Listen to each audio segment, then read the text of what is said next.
23rd, 2014. I'm Paul Ragsdale with co-host Lyle Stokes. Chuck. Topic is, do you really need a tackle upgrade? And that's pretty well going to be the difference between just everyday fishing and then catching the bigger fish. So I'm going to turn this over to Lyle first, and we'll just kind of go from there. Well, the biggest thing that I've noticed that has made an improvement for Cindy and I fishing is electronics. We always had depth finders and stuff in the boat, but the new stuff and the better quality stuff, we fished tournaments for years before, but when they come out with this new stuff, we got a little bit behind with the drifting techniques and stuff that come out, and we didn't upgrade when everybody else did, and we got a little bit behind time. And the new Humminbirds and Lorances and stuff, the difference in the quality and what they'll do is amazing. And if you're into tournament fishing or consistently putting quality fish in the boat, you've got to upgrade your electronics to be able to keep up with everybody else and stay up on techniques and stuff. Wow, hang on one sec. Could you do me a favor? Could you and Paul log out of that Catfish Weekly site so we might be able to get a couple more members in there since we're experiencing problems with the limit? I'm going. Yeah, I can do that. I'll keep an eye on it.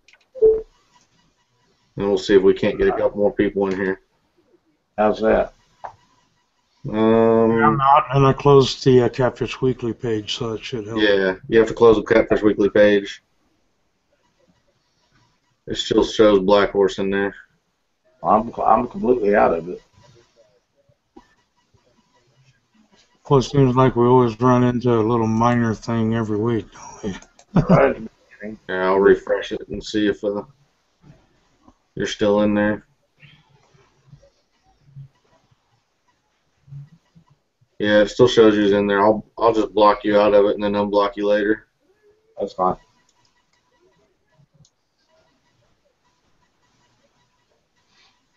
Got it all figured out?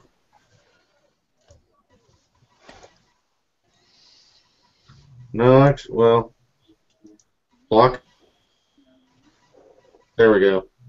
All right, now we got it set up. Go ahead. The other thing that we do is we went from monofilament line to braid line just because it doesn't have any stretch in it. That way, when you go to set your hook, you have a true hook set. I know a lot of people like monofilament line, but it just, the braid is what we prefer to do. We upgraded to a better quality hooks and stuff, and there's a lot of good brands out there. You can use Gamakatsu or Matsu or any of the major brands, but we have come to learn that the 8 and 10/0 circle hooks that made by Eagle Claw, the 2022s, that's what works the best for us. Quality reels, we went to Abu Garcia just nearly 100%. I have some Pin Phantoms and different things that we use, but Cindy and I, for drifting, we prefer the 6500s, and she uses them for anchor fishing also, and so do I, that and 7000s. So, it just depends on what you're doing. If you're just catching eating fish, you don't need the equipment that what we do, unless you're steadily catching, a lot of. Did you freeze up on us? I think so. Okay, I'll give him a couple seconds here.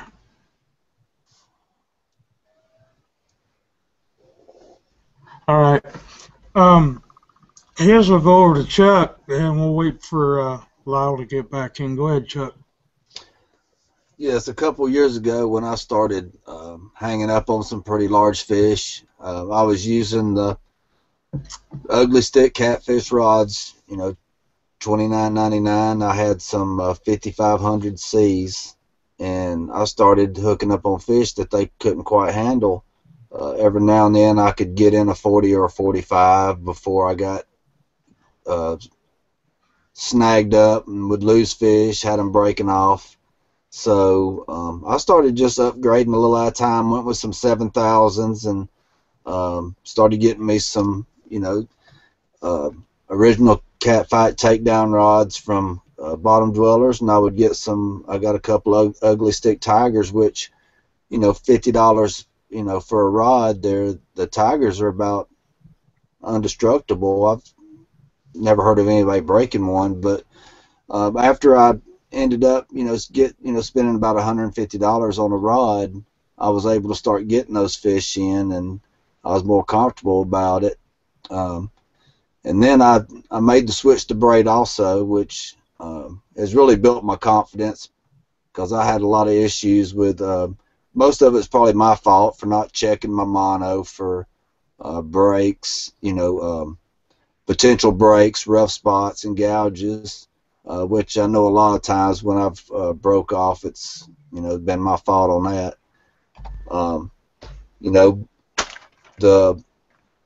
I just upgraded to a different trolling motor today. It's very hard, to drift, to watch electronics, and be in the back of the boat with a regular standard foot pedal trolling motor.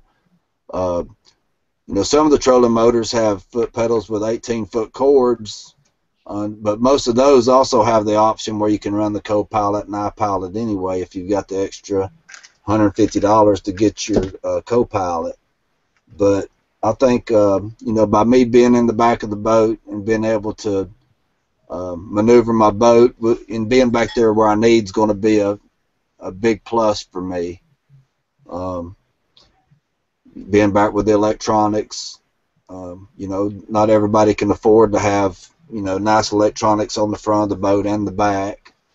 And I'm one of those. I've just got the best one I could afford, which was a $898. It does everything I need. Only reason I would need something better because I can't see very well. But pretty much I can see everything I need to see. If I zoom in on my side imaging or my down imaging when I see a nice shadow or something, yeah, I can zoom in and see that I'm marking or whatever. But most of the time I'm just focusing on channel edges and structure, which the structure I see fine anyway. But you don't have to have that side imaging and down imaging to get out and compete.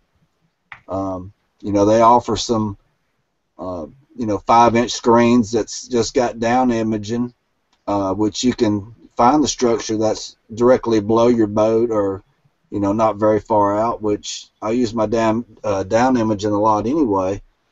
Just find that structure and fish on that structure. Hey, Chuck, we got a question for you on here. It says, Chuck, do you use different rods for different setups? Let's say anchored compared to drifting? No, I really don't. I had some ugly stick tigers, and I just wasn't very comfortable with those drift fishing. So, there's some real beefy rods, but I went ahead and switched over to a rod that I prefer. It's got a pretty soft tip. I don't have no trouble catching 3 or 5 pounders with it, but it still has a great backbone. So I couldn't afford, and I don't have the room to have a bunch of different rods. So finally, after I got my hands on a rod from Bottom Dwellers, the takedown rod, it's very affordable for me. So I went with it, and then me and Leanne both got us a Black Horse custom rod, which I wished everybody could afford to get one eventually. And I had Lyle build it exactly told him exactly what I wanted to do, anchor down or drift. It's got that pretty soft tip to where I can load up a 5-pounder, or if a big 60-70 pounder loads it up, I don't have any worries about getting it in either. So I pretty much tried to go standard to where no matter what situation I'm in, whatever rods I have in the boat, I'm able to use for everything. Okay, let's go over to Fudd. Yeah.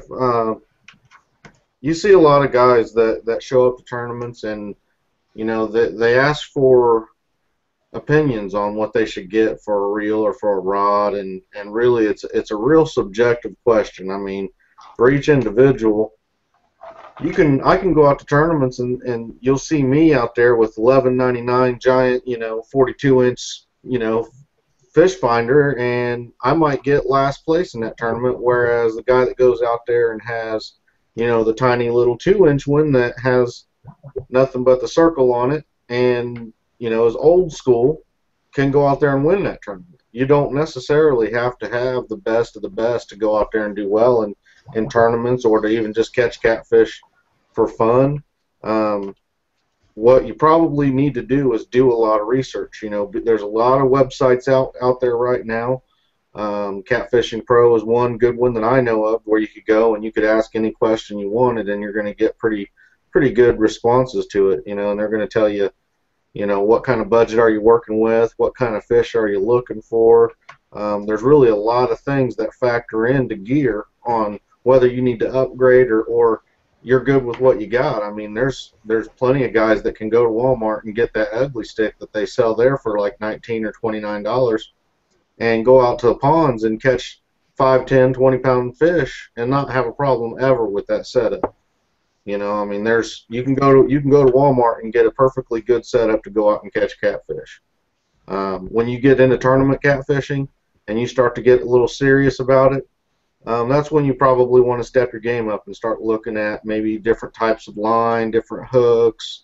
You spend a little bit more. There are certain things in the catfishing products where the money that you spend is well worth it, and there's certain other areas where it might not be as worth it right away. I mean, as much as I'd hate to say it, I wouldn't necessarily want somebody brand new in fishing to go out and buy a Black Horse custom rod when they're not ever going to catch anything over a 5-pound fish, and they didn't have a lot of money to begin with, and somebody just steered them in the wrong direction to start, because that might leave a bad taste in their mouth, to where as if somebody would have told them, just go to Walmart, get you an ugly stick, and they transitioned their catfishing into more serious catfishing, and then they would trust you to say, these Black Horse custom rods are really good. They're worth the money.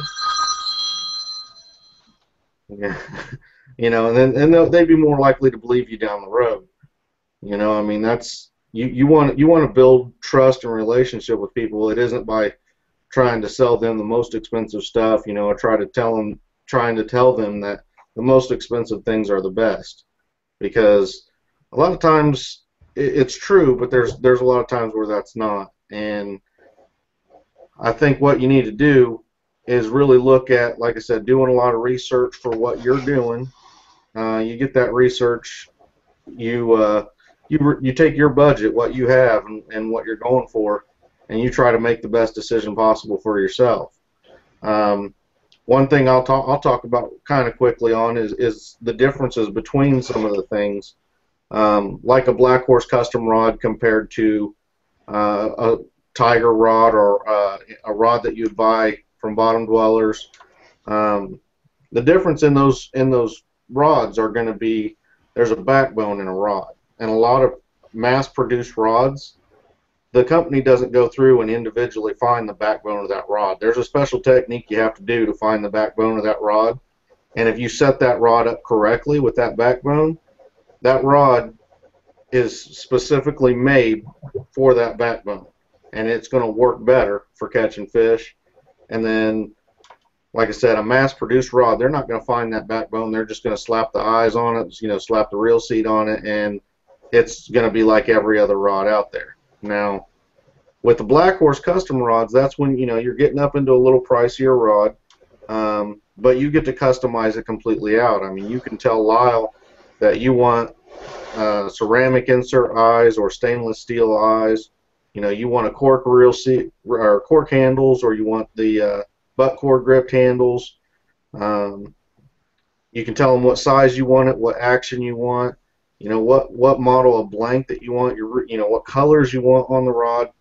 It's really just, you know, the top tier, I would say, the top tier of having the nice rod, you know, something that it's going to be custom for you. It's going to be designed out to handle the fish that you're fishing for.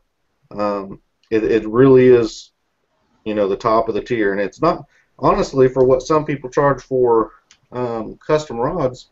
Lyle's prices are pretty, not pretty, they're extremely reasonable. You know, and I'm thinking that a lot of his rods are in that $150 range. You know, real close to that area, $150, $200. And while that might seem expensive to some, you know, it's really not. You know, for what you get, like I just explained, you're not getting the quality that you're getting with the mass-produced rod. But you know, as far as like what type of fish you're fishing, what line you're using, a lot of people, you know, you could go out and get, you know, 65-pound Power Pro from Walmart. You could get the monofilament that they have, like the Cajun mono, and most of that type of stuff you can get there, and you're going to be okay with it. And no, I'm not going to put the hair back on. I'm getting comments to put the hair on. I'm not doing that. Yeah, we see it behind you. Can you? Yep. Oh, I guess you can. Either that or you could wear the horns, I guess. But yeah, as far as you know, like the new people that come in, try to, if you're going to give them some information, really try to fill them out to best help them, because they might not know, you know, what questions to ask you to best help themselves. They might just, you know, come to you with a real broad question, and you just tell them what you use or whatever you're sponsored by, and it's not necessarily, like I said, the best information for them. So, you know, if you fill them out a little bit, see what kind of budget they have, what kind of fishing they're primarily doing, you might be able to give them a little better information, and they're going to trust you more in the long run, you know, to maybe come to your products that you're sponsored by. If they're not ready for them at the time, then later on they would, and they'll believe in you a little more.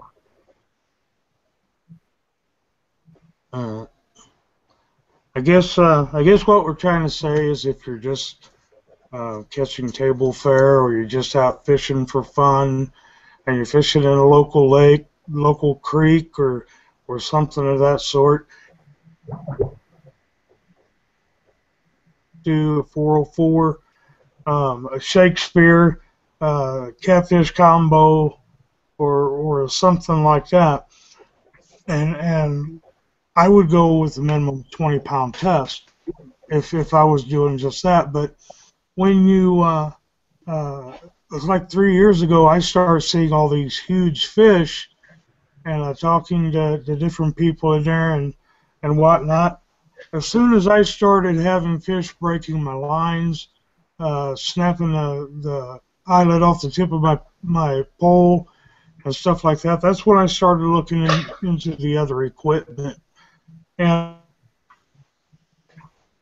going to be fishing Mississippi River, Ohio River, or any of that, you might seriously want to consider using some braid and some of the upper priced rods, so you didn't, you know, if you get that fish of a lifetime, you're not going to end up with broke line, and all you have to tell is a fish story, you know. But $300 and $400 in fishing equipment if you're just catching something to eat. And I guess that's pretty much what we're trying to say. You don't have to go out and buy $150, $200 rods, as Chris said. Oh, we got a question for, I guess it would be anybody that is tournament fishing, I guess. He said, Scott Wiseman asked if do you guys change rigs when going from anchoring to drifting, meaning terminal tackle? So I don't. Chuck? No, I don't. Lyle? Yes, I do. We use different rigs. Not every time. It depends on the situation and what the fish are wanting. A lot of times we'll float when we're drifting. We'll float baits up as we're flying backwards, and I'll use a lot of 2-hook setups drifting that I probably wouldn't use when we are anchor fishing a lot of times to suspend the bait, because if you watch your electronics, a lot of times the fish will be 1, 2, 3 foot off the water, off the bottom of the river, and that way you can suspend them up, because the fish would rather come up to get the bait than they would go down to get it. And a lot of times we'll change our rigs in a tournament situation. For myself, it really depends on when I'm drifting, what kind of structure I'm targeting. You know, like if I'm drifting, or I'm sorry, when I'm anchored. When I'm anchored, if I'm fishing for flathead, I may put a Kale on for some live gills. You know, I might extend my leader with a heavier mono if I'm fishing in some rocks, some shell rocks, or real thick cover on wood or anything like that. But for the most part, in the most situations, I don't. Most situations, you know, if I go from drifting, I mainly use a standard Carolina rig. With another question that I got was, Fudd, what's your choice on hook, circle, Kale, etc., and company choice? My personal choice, I do like the Team Catfish double action hooks. I do like Gamakatsu's. I've always kind of felt like the Gamakatsu ADOTs octopus circles are a little bit thin, and a lot of people I've heard breaking them off, you know, bad batches and things like that. I was just with Jonathan Herndon down in Alabama, and we was using the Gamakatsu Super Nautilus, and while we caught some good fish on it, that hook is almost like an alligator hook, man. I don't see anything straightening that thing out. And we kind of came to a conclusion that might have been a little bit thick of a hook. So we're looking at the regular Nautilus and a few other different options that Gamakatsu has, something that's sort of in between the diameter of the regular Octopus Circle 8s and that Super Nautilus. If we can find something right in between there, I would imagine from Gamakatsu it would be a really good hook. You know, right now I'm pretty confident in the ADOTs. You know, like I said, I still feel they're a little thin, but the Gamakatsu ADOTs are a real good hook. I've never had any problems with them. Unfortunately, we don't have the size and quantity of fish that some of the other people have, so I haven't had to worry about straightening an ADOT Gamakatsu. So hopefully one day, I guess I can cross my fingers, you know. But I mean, if Lyle or you have a input on that, you could throw it in as well. Well, we use circle hooks for all anchor fishing. I've tried every brand in the world, and when they break, I don't use them anymore. We tried some of the famous red hooks that are supposed to be so great, and we was in a tournament one night, got 3 bites, had 3 takedowns, and never hooked a fish. They ended up in the bottom of the river. I don't use those anymore. The thing that I go back to every time that I try something new that doesn't work out is Eagle Claws. They are tried and true. They work the best for me. As far as drifting, we use circle hooks on the dead sticks, but on the bouncing rods, we're using J-style hooks, and the best that I have found are the Charlie Brown 10-aughts, and you can lay it on them babies. They won't break. They're sharp and ready to go. Chuck, you got any input on that? Yes, I'll use the Eagle Claw L2022s for every situation. I've been doing a little bit about back bouncing this stuff. I haven't got into it real heavy yet. I want to, you know, try to get it down pat. But you know, I've wanted to try the Team Catfish double action, but I really don't know how, you know, they would act on you know, gut hooking. I've never gut hooked a fish with a 2022. So you know, that's one reason I've been using it and haven't switched. You know, my hookup ratio is unbelievable also. I was I was introduced by Jason Bridges. I'd call him 3 times a week on the phone and just pick his brain, and he would sit there and just talk to me for hours. Never had a problem. I mean, he won't give you a grid coordinates or tell you where a stump is to go catch a trophy, but he's gave me so much help on choosing and everything. After I started using the L2022s, after about a month, my hookup ratio, was so high, didn't have any more gut hooks, and I mean, he was right. Everything. He's sponsored by Eagle Claw, but I mean, he wasn't leading me in the wrong way. He was, he was tired of me calling him, asking him what to do to catch that trophy fish, and I think when I finally caught that 85 on Wheeler, he was probably more excited than I was because, he probably was like, well, this guy ain't going to call and bug me 3 times a week now until he finally gets him one. But, yeah, I really love that Eagle Claw L2022. It's been really good to me. But I wish I had more input on the double action because I'm trying to decide what to use for a back bouncing hook. If it don't gut hook a lot, I'd really like to try it. We don't have any problem with the Charlie Brown, and they're similar design to those, and we don't gut hook with those. As far as the 2022 Eagle Claws, I was at Tombstone Tackle this last week and picked up some of those from Adam over there, and he told me that Eagle Claw is coming out with those in a bigger size also, and they are heavy wire, large diameter. And when you sink that baby, when a blue grabs that thing, it's not going anywhere. If you get him in the jaw, in the bottom lip or the upper lip or in the side of the mouth, they're coming to the boat. They're the toughest hook I've ever seen. We got one more question. Basically, braid versus mono on each of us, and why? I used to go mono till I started snapping line. And from that point on, when I'm catching 16 plus pound channel cats and stuff, I just ended up going with a braid. And to me, it seems like it lasts longer. And that's the reason I use it. And the hooks, I found a source out of China that I've been buying my hooks from, which are pretty thick wires. I showed some of them to Lyle. They're pretty thick. But that's about when I started using nothing but braid anymore. There's too many lost fish. What do you think, Chuck? Well, on braid, it seems like the stretch and everything.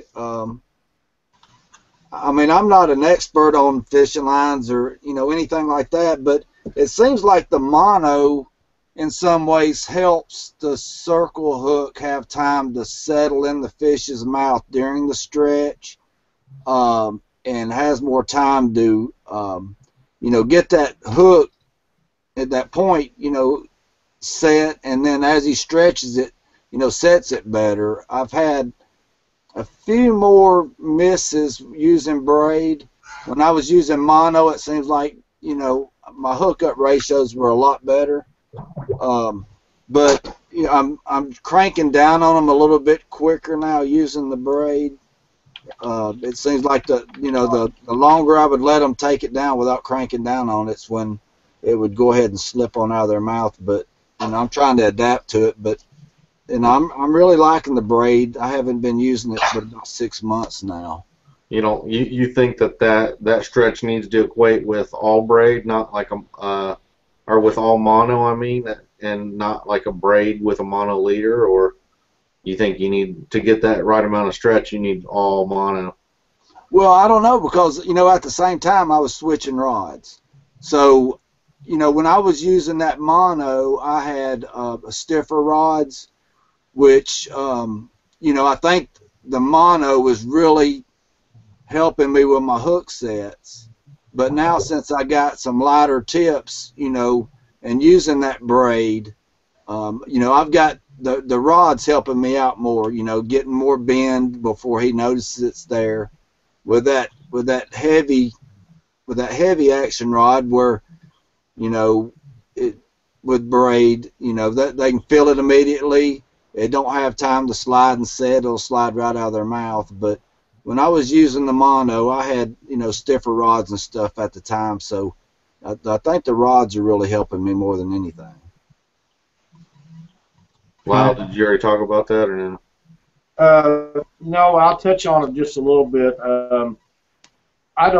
We went from mono to braid simply because of the no stretch, and the deal with us is when we're fishing in the summertime, we do a lot of tournaments, and the braid has no stretch. And if you're using mono or if you're using braid on your side dead sticks, when they hit that, the action of the rod is what sets the hook. You don't have to worry about the give in the mono. The braid will not stretch, and when they pull it down, if you have the action of rod tip that you need, the hook will be set automatically. When back bouncing, which is one of the big deals for us, as we're drifting backwards down a river, you go to set the hook on a fish that has grabbed hold of your bait. When you set that hook, whatever action rod that you're using, and we use a heavy action drift rod, you can lay it on him, because our hookup ratio is so much better with a J style hook or a Kale hook than with a circle hook drifting, that you got to lay it on him, and you don't want that line stretching. That way, when you set the hook, the rod, if you have the right action on the rod, the hook is just almost automatic. And our ratio of hook sets to non-hook sets have went up to where it's on. You know, I'm not going to tell you it's 100%, but it's really, really close. Would you say, I guess my question might be something that's stupid or not, but people might have that question. When you say you use a heavy action rod, now the heavy action, is that all considered only in the tip, or is that just considered the type or class of rod length that it is? Or, I mean, could you have a heavy action rod that had more of like a light action tip to it, or a medium heavy action tip to it, if that makes sense? All rod manufacturers, the blank manufacturers, rate their rods differently from one company to the next. And one thing that people have to remember is when you're using a crappie rod, they'll rate them heavy action, but that's for light action stuff. Same with bass rods. You know, a lot of guys for channel cat using bass style rods, and they'll call them medium heavy or heavy action. But when you go to a catfish style rod, it's a lot heavier, more sturdy, and they rate them a little bit differently. But a medium heavy is probably enough for most instances, but the heavy action are a lot stiffer on the tip all the way through, and that doesn't mean large diameter. That just means that the quality of it will let you go ahead and set the hook, and it won't just bend right over. The power rating of your rod is from 2/3 of the way down from the tip back, and the tip rating, the action of it is the first third of the rod. So the heavy action is a lot stiffer than the medium fast, but you know, that's what we prefer for drifting. That way you don't have that when you're hand rodding. You don't want that rod to bend over and give that fish a chance to get off. You want to be able to lay that hook in him and make it stick and stay where it needs to be. So you'd say a good heavy action rod for a drifting setup? Yes, and we make some rods that are lightweight for that, for guys fishing for channel cat, and then the heavier action are for the blues, and they still work good for anchor fishing. But the heavy action is what we prefer. That's what most of the drift guys use, and they're not like a broomstick. They still have some give to them. In fact, they have a lot of give to them, but they're stiffer than a medium heavy. They'd be the next step up from that. And I will just touch on things.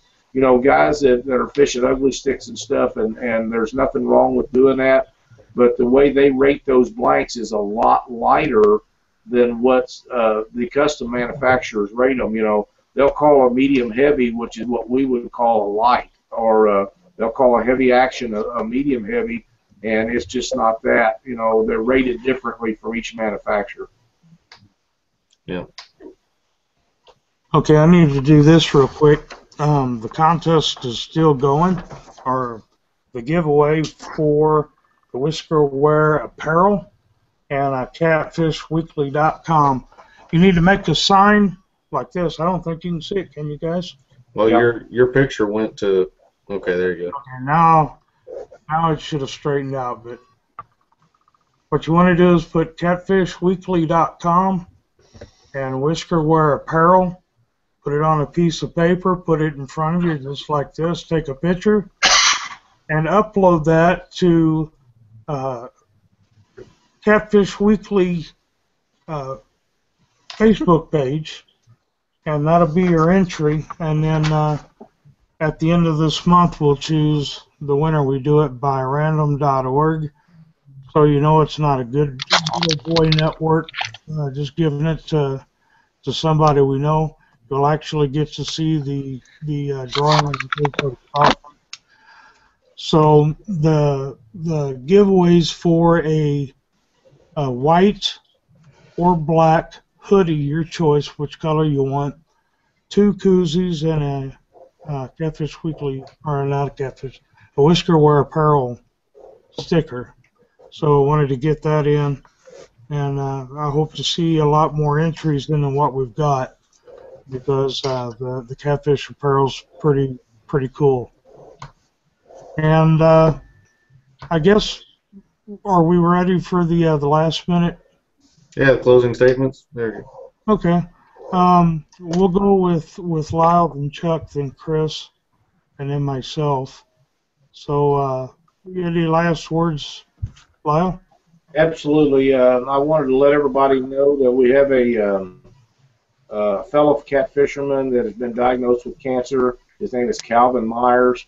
He's a great guy from Illinois, and we are planning on a May 31st benefit tournament for Calvin.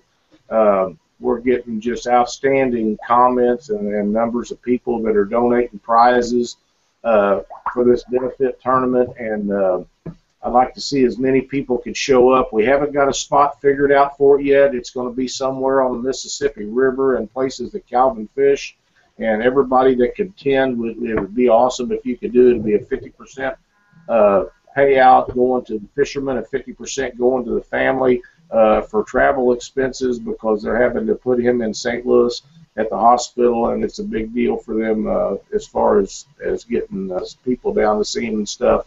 And that would be really awesome if everybody could make it.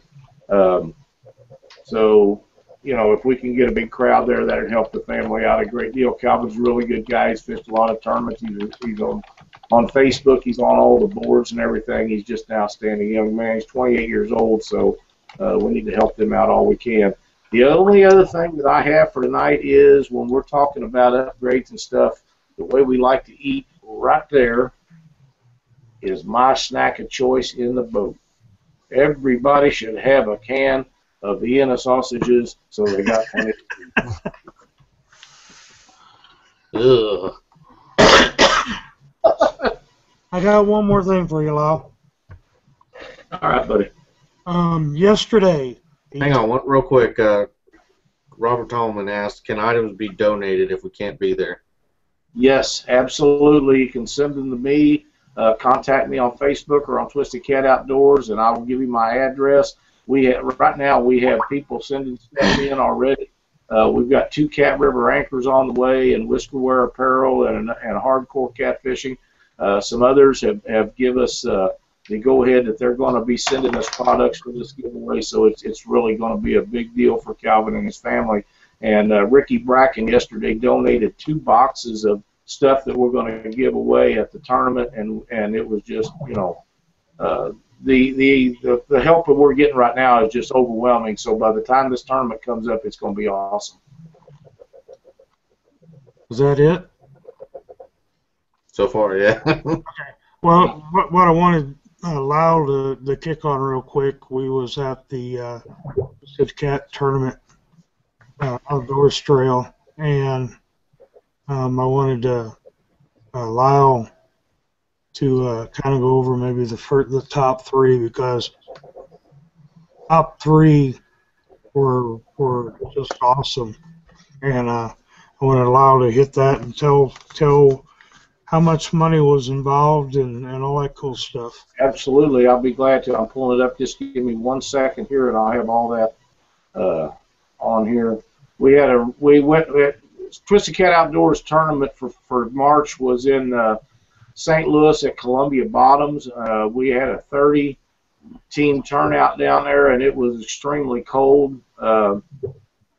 Low 30s for takeoff, and the wind was blowing out of the north, and it was just absolutely miserable. But we really did have a good turnout, and they caught some monster fish. I will mention right now that we was pre-fishing for that tournament the day before. We was down there Friday, and we come in, and Chris Morrow was at the top of the boat ramp sitting in his boat, and we pulled in. He was all smiled up. He needed some assistance. He was going to weigh a fish and take some pictures, and couldn't find anybody to help him, and he had a 78.8-pound blue. We took pictures for him and posted them, and helped him weigh the fish with the tournament scales, and that was a giant. But yesterday in the tournament, Brian Sanders and Marty Dara caught 2 fish on a 3-fish limit. They turned in 2 fish for 143.5 pounds, won $945. They also had big fish of the day, which was 81.5 pounds. Paid them $300. So $1,245 for 2 fish is pretty good. Hans Fronstock and Adam Rankin got 133.8 pounds for $420. Roger Gerloff and Richard Bauer, 113.8 pounds, 3-fish limit, $315. Jason Huggins and Dennis Gahn caught 3 fish for 81.3 pounds, paid them $252. Justin Wolf and Eric Rudy, 3-fish limit of 73.7 pounds, $168. So you guys get a chance to fish some of the Twisted Cat Outdoor tournaments, come on down. We'd love to have you. We've been really having some good turnouts. Yeah, there's going to be some world records come out of that. Well, Scott Wiseman said Indiana Catfish Association will donate to Calvin's tourney as well, so just to let you know. That's outstanding. Thank you guys so much. This is going to be a big deal, and with Calvin not working, Annie being a school teacher, and them having to travel all these expenses, this is going to be wonderful for them guys. You're talking about the records. 2 of the last 3 world records come from St. Louis, around the confluence of the Mississippi and the Missouri River. So you're right, Paul. It's just a matter of time till the next one comes out of there again. It's one of the great fisheries in the world, and if you're a cat fisherman and you haven't had a chance to fish the Mississippi River and the Missouri, you're missing out on one of the hot spots there is. Yeah, if you're going to be in town, give me a holler too. I may come down there and go fishing if you get down there and you want to just goof off and fish. But yeah, I think the world record is going to come out of there again. Go ahead with your closing comments, Chuck. Yeah, if you're confused on what gear to get, most sales are over the internet. You've never been able to, hold the rod in your hand, feel the action yourself. Even though it's rated medium heavy, it may be too stiff. Everybody's different. Go to these tournaments, even if you're not fishing them, and check out everybody's gear and, see what they're using and feel the actions of their gear and, just mingle around with them and, you make your own decision at what to order, get the right stuff and, catch some pigs. And with cat fishermen, have good wording, because if you walk up to them and say, "Can I feel your rod?" you might get punched. So have good wording, Can I feel your fishing pole? Not can I feel your pole? Can I feel your rod? Anything like that. I'd like to come in there just a second, too, before you get in on your stuff, Chris. Yesterday, Cindy and I had the great pleasure of fishing with Vicki Mathena. Her son and her fished together, Jason, in all tournaments, and they're extremely competitive. They win a lot of tournaments and place very high in tournaments all over the Midwest. And Vicki crawled in a boat with us, and I had to promise Jason that I would make sure that I took good care of Vicky, and she crawled in the boat with us, and we had such a great time. Just to let everybody know that if you get a chance to take someone fishing, it's well worth the effort and the time you spend. Those two women in the boat, they're both Angler of the Year winners. I had to sit in the front of the boat so they could catch a fish, but we had a blast taking out with us, and I just can't thank her enough for going with us. Okay, as for me, I've had a lot happen in this last week, so I first want to thank Heath Malone. He did a nice little shout out to me on his. It's not necessarily a new; it's just a rejuvenated. He's got back into it a little bit. Project that he's got, Indiana Hunter, and that was used to be about hunting. Now they've got into catfishing. He has his own YouTube show, and I believe he's on Facebook as Indiana Hunter as well. He did a nice little shout out to me and my wife for getting second place at that big ICA Turtle Creek tournament last week, so thank you, Heath, for that. Jonathan Herndon, I went down to Alabama to fish with Jonathan Herndon and his TV show, be his guest for an episode of Maximum Catfishing. If you guys haven't heard of that yet, it's because it's not out. It's going to be on the World Fishing Network. I believe the first season is going to come out starting in October, around that time. So if you have the World Fishing Network, look for it. If you don't have Jonathan Herndon or Maximum Catfishing on your Facebook friends, look them up. I believe MaximumCatfishing.com is the website as well. But look for them on Facebook, add them, and look for the show. He's got a lot of good fishermen. I believe Bill Dance is going to be on the first season. Quite a few really good fishermen that's going to be on there. There's going to be some nice fish caught. And it's a catfishing show, so we really need to support it if we want to see things like that in the future. Everybody needs to watch it, have good remarks on it, and it's the first, for the most part, it's first of its kind, and we really need to support them for it. The ICA is going to have their first points tournament in Petersburg, Indiana, this Saturday at 7 o'clock. It'll be 8 o'clock. Need to be there by 7. Be at the meeting by 7:30, I believe. $60 entry fee. Indiana Catfish Association is their website.com. Also, again, that I'll reiterate to everybody that while every one of us have our own individual sponsors, that the show itself is not sponsored by any one particular product or person or company or anything like that. So we urge everybody to watch the show, enjoy the show. We'll have different topics on different products and giveaways on different products. So we're not going to be political in that way at all. We'll promote what we believe in and whatever's given to the show for giveaways, things like that. So I believe I'm done. All right. Oh, wait a minute.